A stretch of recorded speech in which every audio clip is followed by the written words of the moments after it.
Hello everyone and welcome to Volleyball Essentials, the libero position and its rotation rules. The libero is this funky player right here with its unique, colorful jersey or uniform.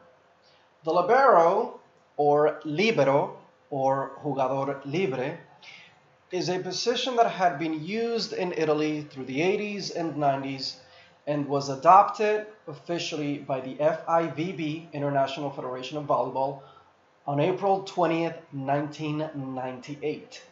But it really didn't gain notoriety until I would say maybe the turn of the century. And to take it a step further, it was not officially adopted by high school volleyball until 2005, more or less, if I'm not mistaken. That means that when I played high school volleyball in the 90s, there was no such thing as a libero. It is the most recent position introduced in the volleyball world. The libero is, in essence, a defensive specialist. The libero can play in the back row and replace any of the players in the back row. Typically, the libero will replace the middle blocker in the back row. When the libero steps in for a player in the back row, we usually refer to that as a replacement, which takes place between the 10-foot line, which is this one right here, and the end line, this one right here. Right here in this area on the left side, which is the defense zone area. Not to be confused with a substitution, of which currently 12 are allowed per set, at least by USAV and NCAA standards in the United States. The International Federation still sticks only to 6 substitutions per set at an international volleyball game, whether it's the World Championships or the Olympics. But in US volleyball, you can have 12 substitutions, unless you're playing high school volleyball, which allows 18. Such substitutions must take place in the substitution zone, which is the area to the left side of the 10-foot line and the center line, or the net. And to the left side because it's close to the officials' table. They're keeping a very close eye on the substitutions that take place. The libero does not have any limited number of replacements that he or she can perform. Therefore, the replacements that apply to the libero are infinite. There's no limit, so long as they adhere to the basic rules, which means, again, the libero has to be in this area right here, and then the player, in this case the middle back player, comes here to this area right here, and they hold hands up so that the referee can simply just acknowledge it, and they go ahead and they do the replacement swap. So we have the middle blocker coming out and either sitting on the bench or sitting by the sidelines, and the libero steps in for that middle blocker. Now that the libero is in, before I continue, let me mention something to you. By rule, the libero has got to wear a contrasting color jersey compared or from the rest of his or her teammates' uniform, which is why this libero right here has such a funky uniform. It is not a matter of making a fashion statement or vanity, although you can be as colorful and as creative as you would like with such a uniform, but it's actually in the books. Also, the libero cannot attack the ball or set the ball, especially in the attack zone. Again, this person here is a defensive specialist. They're only allowed to play in the back row, specifically positions 1, 5, or 6. All 3 positions which constitute the back row. Let's go ahead and stack our players and get ready for a serve receive. So, outside hitter in the front comes back here to the 10-foot area to handle the short serves. Setter goes right behind that player. Libero and outside hitter in the back row split the difference, move back a little bit, and this opposite hitter moves back like that. So there you have it. And the middle blocker in the front row stays really up close to the net to handle the very short serves. We have a serve receive. Let me just stack him at an angle right there. And then this player right here does a jump serve, throws the ball up in the air, and smacks it across. And immediately upon making contact with that ball, this setter right here would have moved to the 2.5 position, facing her teammates. If the middle blocker is not going to get that serve, then the middle blocker steps back, so that way the setter has 3 hitters to whom she can set the ball. Let's pretend then that the libero gets that serve receive. So hit number 1, bump, serve receive to the setter area, 2.5. Setter then sets it to the middle blocker. So hit number 2, boom, and hit number 3. The middle blocker, of course, would have been closer to the net, jumping and smacking that ball across. So again, 1, 2, 3, boom. Ball goes across the net. Ball is alive and handled by the other team. Immediately upon realizing that the ball is alive, all of these players, will go to their defensive positions. Setter, boom, moves back here to the setter defense area. Outside hitter goes to the left, shoom, right here to the left side. Opposite hitter goes to the right, shoom, right here to the right side. Middle blocker, shoom, right here, right in the middle. This is, by the way, the starting lineup. This outside hitter would have moved to the left, and the middle blocker, boom, right here in the middle. So now these 3 players are going to get ready to block that ball. And the setter is right here in the setter defense area. Let's move on now to the next rotation. First rotation for the libero, second position that he will be in, now position number 5. Notice that the libero is still replacing the middle blocker, who is sitting right here by the bench. That middle blocker technically still corresponds to the back row. Let's go ahead and stack the players and get ready for the serve receive. So the setter moves to the front, literally right behind the opposite player, slightly to the right. This gap right here is filled and split in between the libero and the outside hitter in the back row. So there we go. An angle perhaps. Then middle blocker in the front row moves back here to the 10-foot line area. Outside hitter in the front row moves right here to the opposite side of this middle blocker in the front row, or in the 10-foot line area, to handle the short serves. So we are ready right now for a serve receive. This player then is going to serve the ball over, boom. Immediately upon contact with that ball, the setter literally just turns around, faces his teammates in the 2.5 setter position. If this opposite is not going to get that very short serve, opposite hitter moves back, and now the setter is ready to set the ball to any of these 3 front row players, or even the back row if he wants to. So let's pretend that the libero again gets that serve receive. So boom, 1, 2, and the setter decides to set it to the middle blocker from the right side. And the middle blocker goes 3, across. Immediately upon realizing that the ball is alive on this side, these players here will assume their defensive positions, which would be then setter goes back here to the setter defense area. The setter is playing in the back row still. And then middle blocker, boom, to the middle right here. This outside hitter in the back row, zoom, over here. Opposite in the front row. The opposite goes to the right, shoom. Middle blocker goes to the middle, zoom.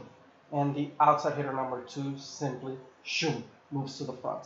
These 3 players in the front row right here will take care of blocking the ball depending on which angle it will come from, whether it's the opposite team outside, middle, or right side. And then that's pretty much how you will play the defense, and these players will shift along accordingly depending on which angle the ball comes from. Let's move on now to the next rotation.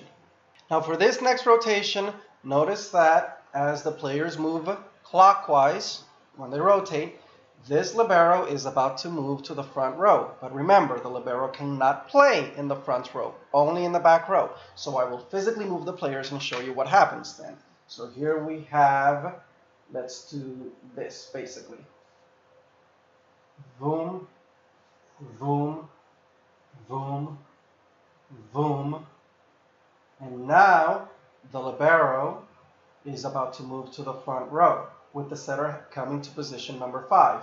But instead of moving to the front row, then the middle blocker steps in for her. So she goes here to the replacement zone and tells this middle blocker, hey, Michelle, you're up. Michelle then moves to position number 4 in the front. Boom, libero steps out, zoom, setter, boom, comes to position number 5.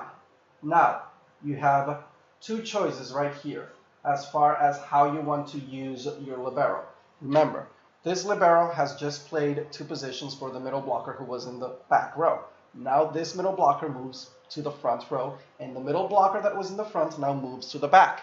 You could do one of 2 things. Either let the libero sit out in this rally and allow the middle blocker to have the serve, and then after they do the service, when it comes to serve receive, then step in for the middle blocker. Or in US volleyball, you can have this libero having come out after being replaced by the middle blocker in the front, immediately go to the back and immediately replace the middle blocker to serve that ball. In international volleyball, the International Federation does not allow the libero to serve, only to play defense in the back row. But in US volleyball, you can. So let's pretend, for example, that this player is going to do a service. And when they do a service, basically, the players stack themselves so that they can move to their respective positions immediately after their player makes contact with that ball and serves it. So middle blocker will probably come here and outside hitter here like this, so they will stack more or less like that. So service, meaning this team is serving the ball to the opposite team.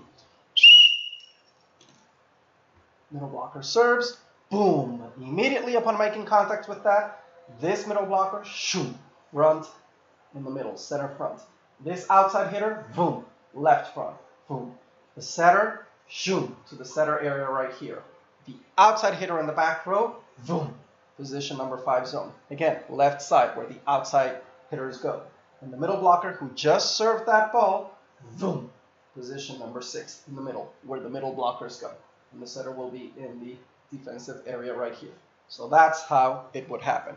Conversely, if you now want the libero to step back in for the middle blocker who just moved to the back row, then basically the middle blocker comes here. Again, the replacement zone. Nice job, Michelle. Thank you. Go get them, Kathy. Boom. Smack hands. And then the libero comes here. And then here, Michelle or Kathy, whoever she is, comes out here. And now let's go ahead and stack the players for the serve receive. Middle blocker. This is one way that you can do it.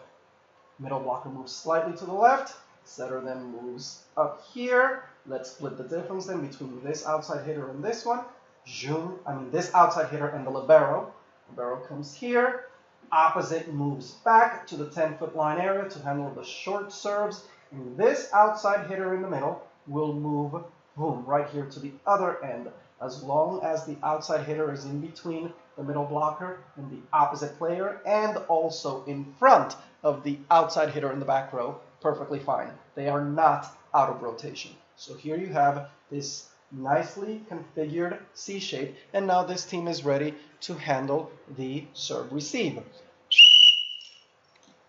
Team serves the ball, jump serve, toss it up in the air, boom, smack it across. Immediately upon coming across then, the setter will move to the setter area.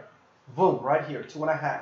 She will face her teammates, and then this middle blocker, if he has not handled a short serve, will then, boom, move back here, and then the libero gets that serve. So, 1, setter, 2, set the ball, and let's set it to the outside hitter, since the outside hitter is right here.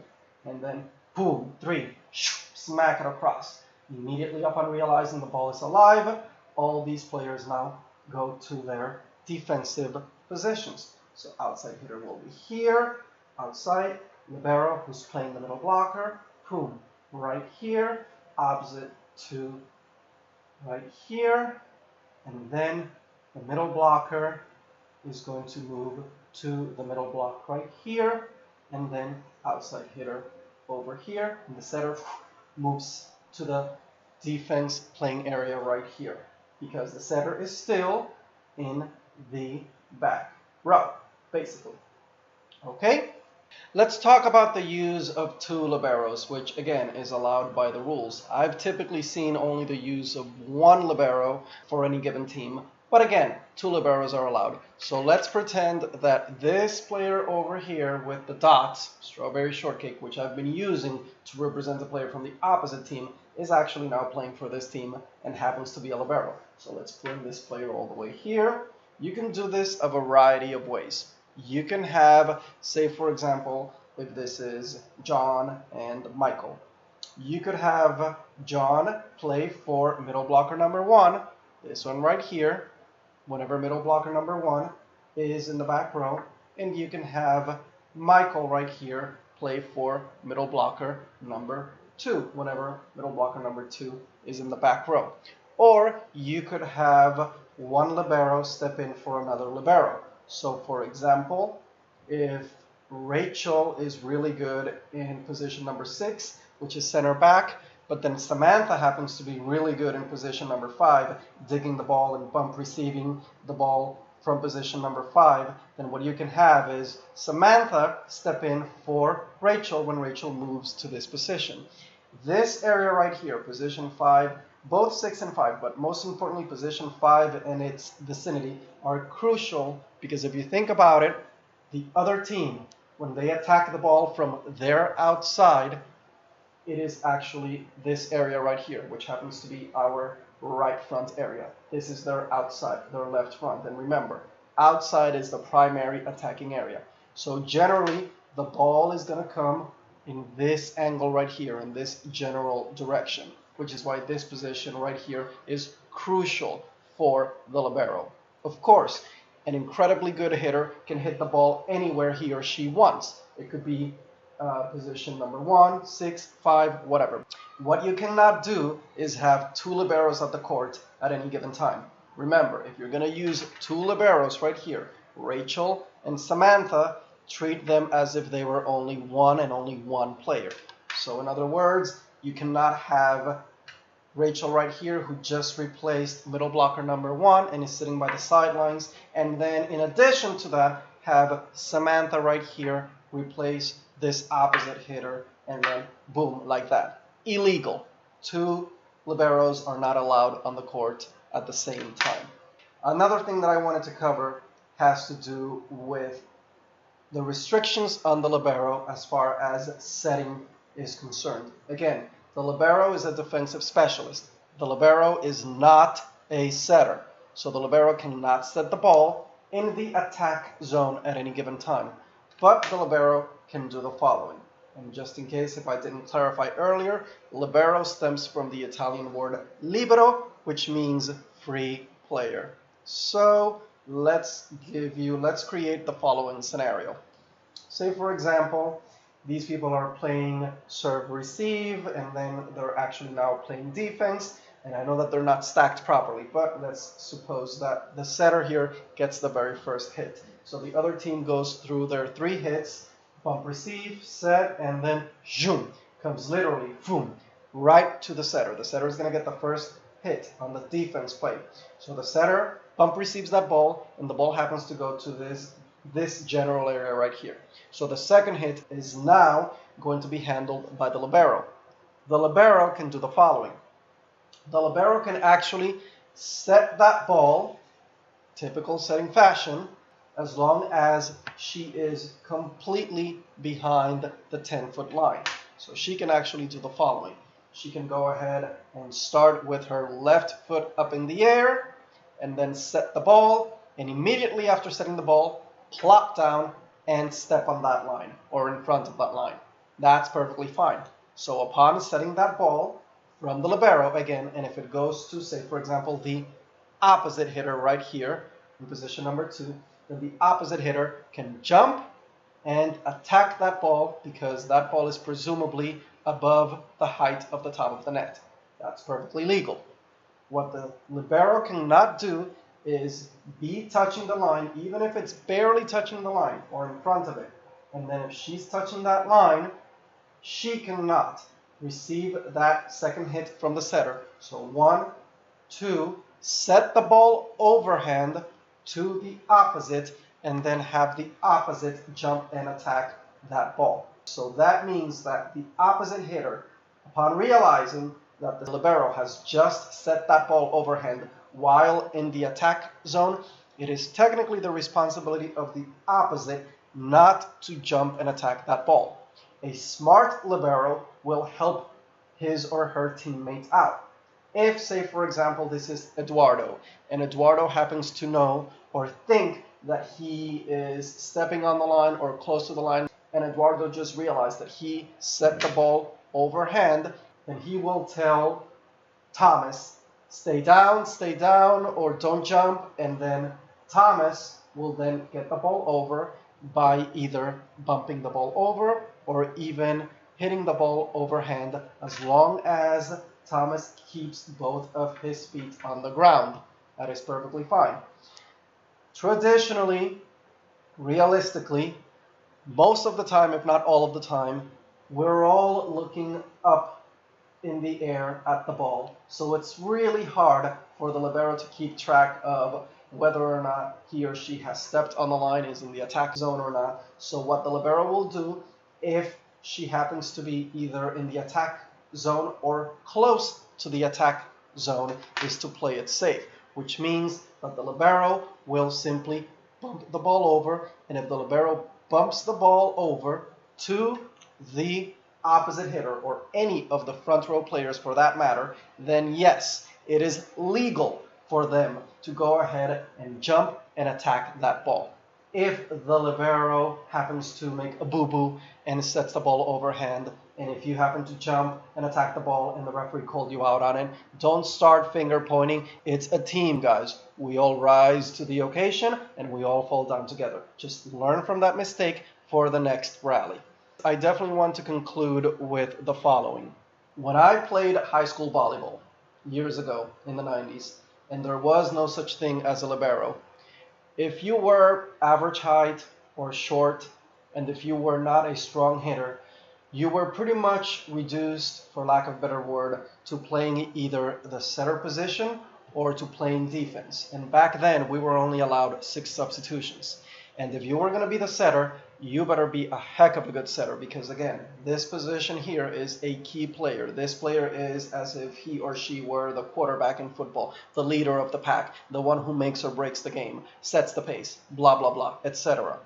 Which means that if you were only reduced to playing defense, a lot of times there was very little use that the coach could make of you.